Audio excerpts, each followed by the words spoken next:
दोस्तों, क्या आपको पता है कि बैंडेड का आविष्कार आज से 104 साल पहले सन 1920 में हुआ था। दोस्तों, आज की वीडियो इतनी इंटरेस्टिंग होने वाली है कि इंटरनेट के ऊपर इस तरह की वीडियो शायद ही आपको दूसरी मिलेगी। मुझे तो इंटरनेट के ऊपर, पूरे इंटरनेट के ऊपर मैंने ढूंढा तो इस तरह की वीडियो मुझे कहीं पे भी नहीं मिली है। दोस्तों, आज मैं आपके साथ शेयर करने वाला हूँ बैंडेड से जुड़ी हुई कुछ ऐसी रोचक बातें जिन्हें सुनकर आप लोग हैरान होने वाले हो। दोस्तों, मुझे यकीन है कि आपकी उम्र चाहे जितनी भी हो, लेकिन आप लोगों ने अपनी लाइफ में कभी ना कभी बैंडेड का इस्तेमाल तो ज़रूर किया ही होगा, लेकिन इसके बारे में किसी भी तरह की कोई जानकारी जो मैं आपको आज देने वाला हूँ वो आज से पहले आपको नहीं होगी। तो चलिए वीडियो शुरू करते हैं। दोस्तों, बात है सन 1920 की, यानी आज से करीब 104 साल पहले। एक व्यक्ति जिसका नाम अर्ल डिक्सन था, उसने बैंडेड का आविष्कार अपने ही घर में कर दिया था। मिस्टर डिक्सन को, जो कि जॉनसन एंड जॉनसन कंपनी में काम करते थे, जब वो शाम को घर आते तो उनकी जो वाइफ है, खाना बनाते समय या घर के काम काज करते हुए कोई ना कोई चोट खा लेती और मिस्टर डिक्सन को घर आकर उनकी मरहम पट्टी करनी पड़ती। और ये उनकी वाइफ, जिसका नाम की जोसेफी था, उसका लगभग हर रोज़ का यही काम था। इससे परेशान होकर डिक्सन ने सन 1920 में एक ऐसी ड्रेसिंग का आविष्कार कर डाला जिसके लिए कि किसी भी एक्सपर्ट की ज़रूरत नहीं थी। बस आप इस पट्टी को अपने घाव पर रख लीजिए और हो गया। और फिर जब उन्होंने ये idea Johnson and Johnson company के मालिक को दिया तो उन्हें ये आइडिया बेहद पसंद आया और उन्होंने इसे मार्केट में बेचने का फैसला किया। सन 1920 से लेकर सन 1924 तक लगभग 4 साल तक बैंडेड को हाथ से ही बनाया जाता था, लेकिन एकदम से इसकी डिमांड इतनी ज़्यादा बढ़ गई कि बाज़ार में इसकी कमी होने लगी और इसको बनाने के लिए मशीनों का यूज़ करना पड़ा।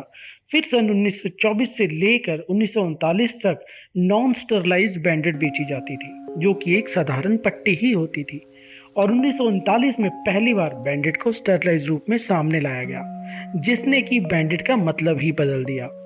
जॉनसन एंड जॉनसन कंपनी को एक नई बुलंदियों तक पहुंचा दिया।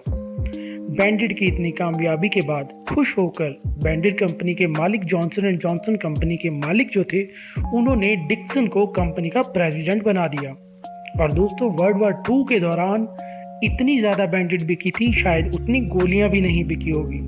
एक अंदाज़ा लगाया जाता है कि 100 बिलियन बैंडेड्स का एक्सपोर्ट किया गया था और जो उनके देश में बैंडेड यूज़ हुई थी उस टाइम पे, वो अलग थी और 100 बिलियन के करीब तो उन्होंने सिर्फ विदेशों में ही भेज दी थी। इसके बाद सन 1951 में सबसे पहली बार प्रिंटेड बैंडेड निकाली गई और इन बैंडेड्स के ऊपर उस समय के पॉपुलर कार्टून कैरेक्टर्स जैसे कि मिक्की माउस, डोनाल्ड डक और सुपरमैन की तस्वीरें बनाई गई थी, जो कि लोगों को बहुत पसंद आया, खास करके बच्चे, जिनके लिए ये एक बहुत ही क्रेजी आइटम थी उस टाइम पे। और उन लोगों ने तो इसको कपड़ों पर और बिना चोट के भी अपनी हाथों पर लगाना शुरू कर दिया था।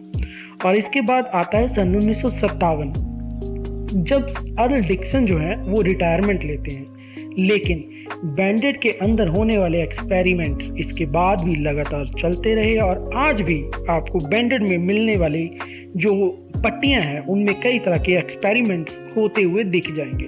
आज लगभग 50 से 100 तरह की अलग अलग तरह की बैंडेड आपको मार्केट में मिल जाएंगी। बैंडेड के बनने से लेकर आज तक लोगों का प्यार बैंडेड के लिए दिन ब दिन बढ़ता ही जा रहा है। तो दोस्तों, ये थी एक छोटी सी बैंडेड की 104 साल लंबी कहानी कि कैसे एक इंसान ने ऐसी चीज़ की खोज कर डाली जिसके बिना आज हम लोगों को इतनी मुश्किल का सामना करना पड़ता कि एक बार सोच कर देखिए कि अगर आज की डेट में बैंडेड ना होती तो क्या होता। दोस्तों, आपको बैंडेड की इस 104 साल की यात्रा के बारे में सुनकर कैसा लगा, कमेंट करके ज़रूर बताना। इसके साथ ही अलविदा लेते हैं दोस्तों, और एक नई वीडियो में जल्द ही मुलाकात होगी। तब तक के लिए नमस्कार दोस्तों।